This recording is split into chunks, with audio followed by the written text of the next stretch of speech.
Hello सलाम नमस्ते आदाब दोस्तों।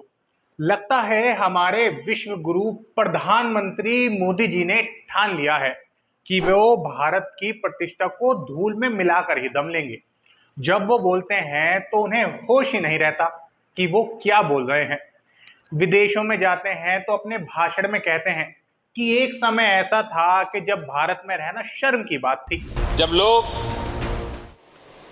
यार पता नहीं पिछले जन्म में क्या पाप किया था, हिंदुस्तान में पैदा हुए, ये कोई देश है? बोलने का इतना ज्यादा शौक कि होश ही नहीं रहता कि मैं बोल क्या रहा हूं। एक कहावत है कि मुंह में आया बक दिया और डैश डैश डैश। स्वतंत्रता दिवस पर लाल किले से भाषण देते हुए प्रधानमंत्री मोदी जी से उम्मीदें तो की जा रही थी कि वो देश के विकास, बेरोजगारी, महंगाई, सांप्रदायिक ध्रुवीकरण पर बोलेंगे और देश को एकजुट करने के लिए मोटिवेट करेंगे। लेकिन नहीं, और तो और उन्होंने महंगाई का ठीकरा भी दुनिया के सर पर फोड़ दिया। आज दुनिया महंगाई के संकट से जूझ रही है। पूरी दुनिया की अर्थव्यवस्था को महंगाई ने दबोच के रखा है। हम भी दुनिया से जिन सामान की जरूरत होती है लाते हैं, तो हमें सामान तो इंपोर्ट करते हैं। हमारा दुर्भाग्य है कि हमें महंगाई भी इंपोर्ट करनी पड़ती है, क्योंकि पूरी दुनिया को महंगाई ने जकड़ के रखा है। भाषण कला के मदारी वर्जन में माहिर मोदी जी ने जनता को अपने भाषण में मेरे परिवारजनों कहा। अब परिवारजनों को देखना है कि ये कैसे मुखिया हैं जो अपने ही परिवार की महिलाओं को नंगा घुमाने और बलात्कार किए जाने के 80 दिनों तक चुप रहते हैं, और हाँ, जब बोलते हैं तो अपने ही परिवार की राजस्थानी महिलाओं के बलात्कार का जिक्र कर मणिपुर की तकलीफ को छोटा कर देते हैं। ये कैसा मुखिया है कि उनका मुख्यमंत्री साफ कहता है कि मणिपुर में मोदी जी के परिवार की महिलाओं के साथ बलात्कार की बेशुमार घटनाएं हुई हैं, फिर भी अपने पद पर बना रहता है। किसी ने कहा है कि हुए तुम दोस्त जिसके उसका दुश्मन आसमां क्यों हो। कई लोगों ने आरोप लगाए हैं कि पीएम मोदी को कम से कम आज के दिन स्वतंत्रता सेनानियों को याद करना चाहिए था, जिन लोगों ने देश के लिए कुर्बानी दी, देश को आजाद कराया, उनके बारे में बोलना चाहिए था। लेकिन उन लोगों को सोचना चाहिए कि वो बोलते कैसे, क्योंकि देश को आजाद करने वाले लोगों में आरएसएस का एक आदमी भी नहीं था। उनके पास ऐसे हीरो है ही नहीं। सभी जानते हैं कि जो भी आजादी के संघर्ष के सच्चे हीरो हैं वो सभी नफरत की संघी विचारधारा के खिलाफ रहे हैं। तो मोदी जी उनको याद कैसे कर सकते हैं। मशहूर पत्रकार आशुतोष कहते हैं कि 15 अगस्त को देश ये उम्मीद करता है कि आप देश के सामने एक ऐसा भाषण देंगे जो सारे देश को एकजुट कर सके, उनके अंदर उत्साह भर सके, उनके अंदर आशा की किरण जगा सके। न कि आपसे ये उम्मीद करता है कि आप उस दिन चुनाव का भाषण देंगे और ये कहेंगे कि मैं आने वाला हूं, मैं आ रहा हूं। ये थोड़ा त्रासद है। पत्रकार जगत के और भी कई विद्वान कह रहे हैं कि प्रधानमंत्री को इस तरह की बातें नहीं बोलनी चाहिए थी।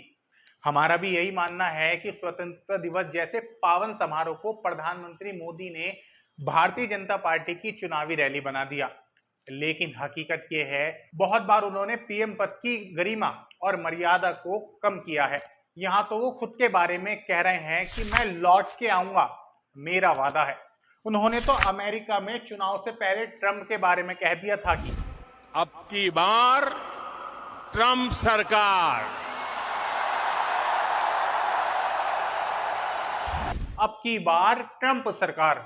तो साफ है कि अपने शोमैनशिप के शौक के चलते वो किसी भी हद तक जा सकते हैं। जिस आदमी को ये भी समझ ना हो कि किसी देश के रिश्ते दूसरे देश के साथ होते हैं, उसके प्राइम मिनिस्टर या प्रेसिडेंट के साथ नहीं, जो ये भी ना समझता हो कि मेरा काम विदेश जाकर किसी को चुनाव लड़ाना नहीं, उस आदमी से आप ये कैसे उम्मीद कर सकते हैं कि वो आजादी के पावन समारोह को भाजपा की चुनावी रैली ना बनाए। ऐसा नहीं है कि भाजपा नेता हजरत से परेशान नहीं, बिल्कुल हैं, लेकिन मजबूर हैं। वो जानते हैं कि हम अगर कोई सलाह देंगे भी तो बेकार है, क्योंकि ये आदमी सुनेगा ही नहीं।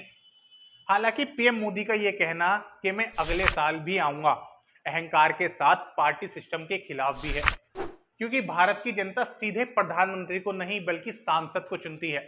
और सांसद पीएम चुनते हैं। यानी एक तरह से विश्व गुरु ने अपनी ही पार्टी और सांसदों को भी बता दिया कि ओए खबरदार।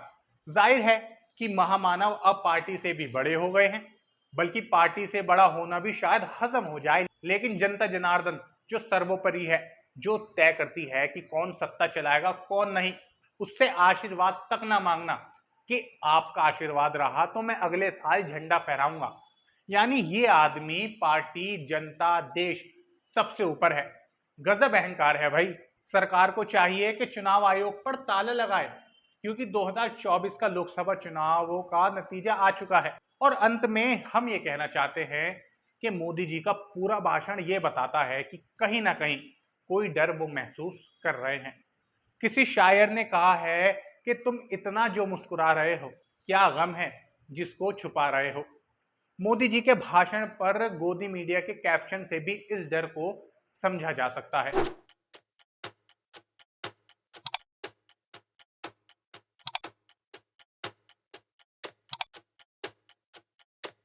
तो ये थी पूरी वीडियो देखने के लिए बहुत बहुत शुक्रिया।